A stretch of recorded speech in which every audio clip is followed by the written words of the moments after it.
Hi friends. நம்ம இப்போ இந்த வீடியோ என்ன பார்க்க போறோம் அப்டின்னா வந்து, 8த் நமக்கு கொடுத்துருக்காங்க. 8த் பே கமிஷன் வந்திருக்கு நமக்கு. ஸோ, அந்த ஆக்ட்னால நமக்கு எவ்ளோ சேலரீஸ் வந்து கூடும்? நம்ப கவர்மெண்ட் எக்ஸாம்ஸ்ல நமக்கு மந்த்லி சேலரி வந்து எவ்ளோ இன்க்ரீஸ் ஆகுன்றத பார்க்கலாம் ஃப்ரெண்ட்ஸ்.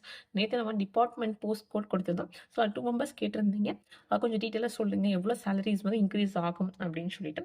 ஸோ, வந்து பேசிக் பே வந்து குரூப் 4ல வந்து 19,500 மேக்ஸிமம் வந்து சில பேருக்கு 20,000க்கு மேல வரும்பா. ஆனா பேசிக்கா 19,500 தான் வரும். ஸோ ஃபர்ஸ்ட்டு பேசிக் பே அப்டின்னா என்ன அப்டின்னா வந்து, ஆக்சுவலா வந்து நமக்கு பேசிக்கா நமக்கு ஸ்டார்ட்டிங் சேலரி அதான் குடுப்பாங்க. அப்டின்னா தான் பேசிக் பேன்ட்டு சொல்லிட்டு. அப்புறம் டிஏ அப்டின்றது வந்து என்ன அப்டின்னா வந்து, இப்ப 53% இருக்கு. இது எப்படி வரும்னா 6 மாசத்துக்கு ஒருக்கா பெர்சன்டேஜ் கொஞ்சம் கொஞ்சமா கூடும். 1%, 2% அப்டின்னு சொல்லிட்டு 6 மாசத்துக்கு ஒருக்கா நமக்கு கூடுவாங்க.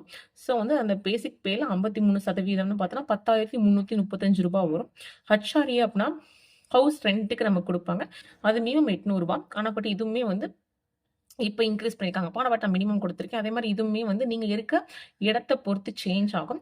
சில பேருக்கு ரூ. 1000 வரும். சில பேருக்கு 1500 அந்த மாதிரி நமக்கு வந்து ஹவுஸ் ரென்ட்டுமே வந்து மாறும். அப்புறம் மெடிக்கல் அலவன்ஸ் வந்து நமக்கு 300 தான். ஸோ எல்லாமே நான் ஆட் பண்ணோம் அப்டின்னா 30,935 வரும் நமக்கு. ஸோ இப்போ வந்து இது பண்றது இப்போ இவ்வளோ வரும். இதே வந்து நமக்கு என்ன அப்டின்னா 8த் பே கமிஷன் அப்டின்னு என்ன பண்ணோம், ஆக்சுவலா பே கமிஷன் வந்து நமக்கு சென்ட்ரல் கவர்ன்மெண்ட் தான் நமக்கு இது பண்ணுவாங்க.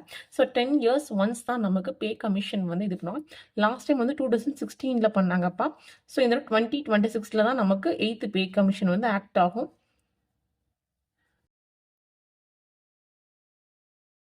ஸோ வந்து அவங்க இந்த தடவ என்ன சொல்லியிருக்காங்க அப்படின்னா, பே கமிஷன் வந்து எத வந்து பேஸ் பண்ணியிருக்காங்க, பிட்மென்ட் ஃபேக்டர் அப்படின்னு சொல்லியிருப்பாங்க. ஆக்சுவலா வந்து எப்படி சஜெஸ்ட் பண்ணியிருக்காங்க 2026ல அப்படின்னா 2.26 வந்து இன்கிரீஸ் பண்ண சொல்லியிருக்காங்க.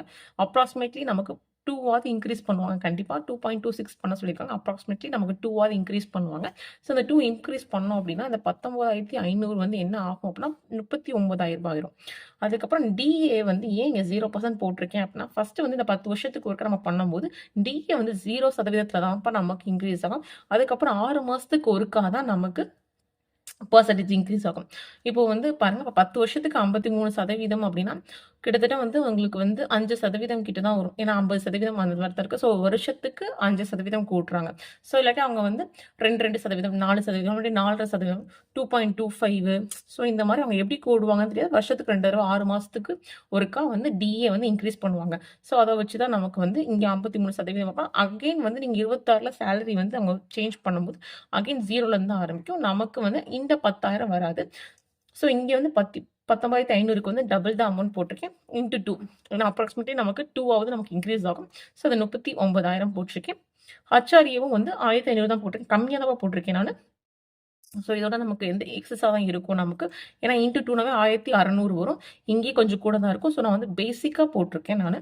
ஸோ வந்து ஹெச்ஆர்ஏ வந்து ரூ. 1,500 போட்டிருக்கேன். மெடிக்கல் வந்து 500 போட்டிருக்கேன். ஸோ வந்து நமக்கு மினிமம் 41K வந்துரும் நமக்கு. ஸோ இதுதான் வந்து நமக்கு வந்து குரூப் 4 சேலரியா இருக்கும். இது எப்ப அப்படின்னா நமக்கு வந்து 26ல தான் நமக்கு இம்ப்ளிமெண்ட் ஆகும்ப்பா. ஏன் அப்படின்னா இப்ப 2025ல இருக்கும். ஸோ ஏன்னா வந்து நமக்கு 10 இயர்ஸ் ஒன்ஸ் அப்படிங்கும்போது நமக்கு வந்து 2006ல வந்து விட்டாங்க. நெக்ஸ்ட் 2016ல வந்து நமக்கு பே கமிஷன் வந்து இது 7த் பே கமிஷனு. நான் வந்து நேத்து டிபார்ட்மெண்ட் வீடியோ சொல்லியிருப்பேன். 7த் பே கமிஷன் வந்து நமக்கு 2016 ஜான்வரில தான் வந்துச்சுன்னு சொல்லி, ஜான்வரி 1லயே நமக்கு வந்துருச்சு. ஸோ நமக்கு வந்து இப்போ 2026ல தான் நமக்கு நெக்ஸ்ட் வந்து 8த் பே கமிஷன் வரும். அண்ட் தென் நீங்க நினைப்பீங்க இது சென்ட்ரல் கவர்மெண்ட் தானே அப்படின்னா நம்ம ஸ்டேட் கவர்மெண்ட்டுக்கு வராதா அப்படின்னு நினைப்பீங்க. கண்டிப்பா ஸ்டேட் கவர்மெண்ட்டுக்கு வரும்பா. ஆனா சென்ட்ரல் கவர்மெண்ட்ல இருந்து ஸ்டேட் கவர்மெண்ட் வர்றதுக்கு கொஞ்சம் டைம் எடுக்கும். ஏன்னா லாஸ்ட் டைம் எப்படி இருந்துச்சு அப்படின்னா 2016ல வந்து பே கமிஷன் வந்து சென்ட்ரல் கவர்மெண்ட்ல வந்து இன்ட்ரடியூஸ் பண்ணிட்டாங்க. அதுக்கப்புறம் நம்ம இங்கே வந்து மறுபடியும் ஒரு சிஸ்டம் நம்ம கொண்டு வராங்க, ஒரு ஸ்கீம் கொண்டு வருவாங்க அப்படின்னா ஒரு பர்சனலி கண்டிப்பா பண்ணுவாங்க.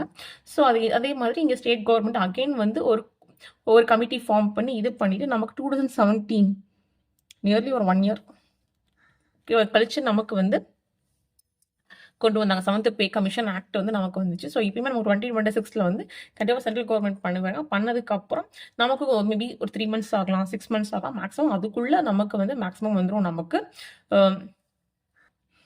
மேக்ஸிமம் வந்து நமக்கு நெக்ஸ்ட் இயர் வந்து எலெக்ஷன் வருது. ஸோ மேக்ஸிமம் எலெக்ஷனுக்கு முன்னாடி சப்போஸ் சென்ட்ரல் கவர்மெண்ட்ல வந்து பே கமிஷன் வந்து கொடுத்துட்டாங்க அப்படின்னா, ஸோ இங்கேயுமே அவங்க சீக்கிரமா ஸ்டேட் கவர்மெண்ட்ல வந்து இம்ப்ளிமெண்ட் பண்ண தான் பார்ப்பாங்க.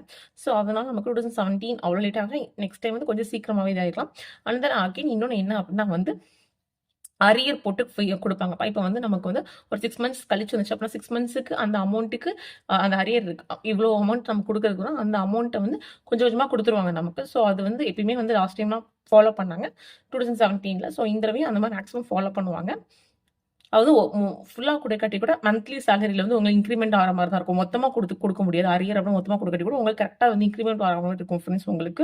ஸோ அதாவது வந்து குரூப் 4க்கு மேக்ஸிமம் வந்து குரூப் 2, குரூப் 2ஏக்கும் வந்து இப்போ நம்ம படிச்சுட்டு இருப்போம். ஸோ அதனால குரூப் 2 அப்படின்னா நமக்கு 35K வரும். அப்ப 22 டைம்ஸ் அப்படின்னா 70,000. இது வந்து ஜஸ்ட் வந்து பேசிக் சேலரி மட்டும் தான் போட்டிருக்கேன். இதுலயும் உங்களுக்கு வந்து HRA, MA, DA எல்லாமே வரும். நான் பேசிக் மட்டும் போட்டுருக்கேன். ஸோ அதே மாதிரி குரூப் 2ஏக்கு வந்து 20,600 அப்படின்னா வந்து 41,200. ஸோ இது வந்து 2 ஆக்சுவலாக மினிமம் நமக்கு வந்து பிட்மெண்ட் ஃபேக்டர் 2ஆவது கண்டிப்பாக நமக்கு இன்க்ரீஸ் ஆகும்ப்பா. ஸோ வந்து ஏன்னா வந்து அவங்க ரெக்கமெண்ட் பண்ணி 2.26 பண்ணியிருக்காங்க. ஸோ அந்த மாதிரி டிஏவும் அப்படிதான் நமக்கு. ஸோ வந்து அவங்க எவ்வளோ பெர்சென்ட் வந்து இது 6 மாதத்துக்கு ஒருக்கா பெர்சென்ட் இன்க்ரீஸ் பண்ணுவாங்க. ஸோ இப்போ 53% அப்படின்னா 10 வருஷத்துக்கு 53 அப்படிங்கும் அவங்க வந்து நியர்லி ஒரு 1 இயருக்கு வந்து 5% பண்ணியிருப்பாங்க. அதனால 10 வருஷத்துக்கு 53 வந்துருக்கு. ஸோ 6 மாதத்துக்கு 2.25% வந்து இன்க்ரீஸ் பண்ணியிருப்பாங்க. ஸோ இந்த மாதிரி உங்கள் சேலரியில் வந்து அப்புறம் ஒரு 6 மாதத்துக்கு வந்து 2.25% வரும். அப்புறம் அங்கிட்ட 2.25% வரும். இந்த மாதிரி உங்களுக்கு மந்த்லி இன்க்ரீஸ் ஆகும்ப்பா. ஸோ இந்த மாதிரி தான் டிஏ வந்து இன்க்ரீஸ் ஆகும். ஃபர்ஸ்ட் ஸ்டார்டிங்கில் 0 தான் இருக்கும். ஸோ அதை நல்லா கவனிச்சுக்கோங்க. ஸோ இதுதான் ஃப்ரெண்ட்ஸ் நமக்கு வந்து பே கமிஷனில் நமக்கு வந்து எவ்வளோ சேலரி இன்க்ரீஸ் ஆகுன்றது இதுதான். ஸோ வந்து இது வந்து இப்போ நீங்கள் 2025 நீங்கள் இப்போ ஜாப் போனீங்க அப்படின்னா உங்களுக்கு இப்போதைக்கு இந்த இதில் தான் வரும். ஏன் அப்படின்னா நம்ம இம்ப்ளிமெண்ட் 2026ல தான் சென்ட்ரல் கவர்மெண்ட்ல அதுக்கப்புறம் தான் நம்ம ஸ்டேட் கவர்மெண்ட்ல அதுக்கப்புறம் தான் இந்த இது வரும். ஸோ நேற்று ஒருத்தவங்க டீட்டெயிலாக கேட்டிருந்தாங்க. ஸோ அதுக்காக தான் ஃப்ரெண்ட்ஸ் இந்த வீடியோ பிடிச்சா கொஞ்சம் லைக் பண்ணுங்கள் ஃப்ரெண்ட்ஸ், ஷேர் பண்ணுங்கள், சப்ஸ்கிரைப் பண்ணுங்கள். தேங்க்யூ.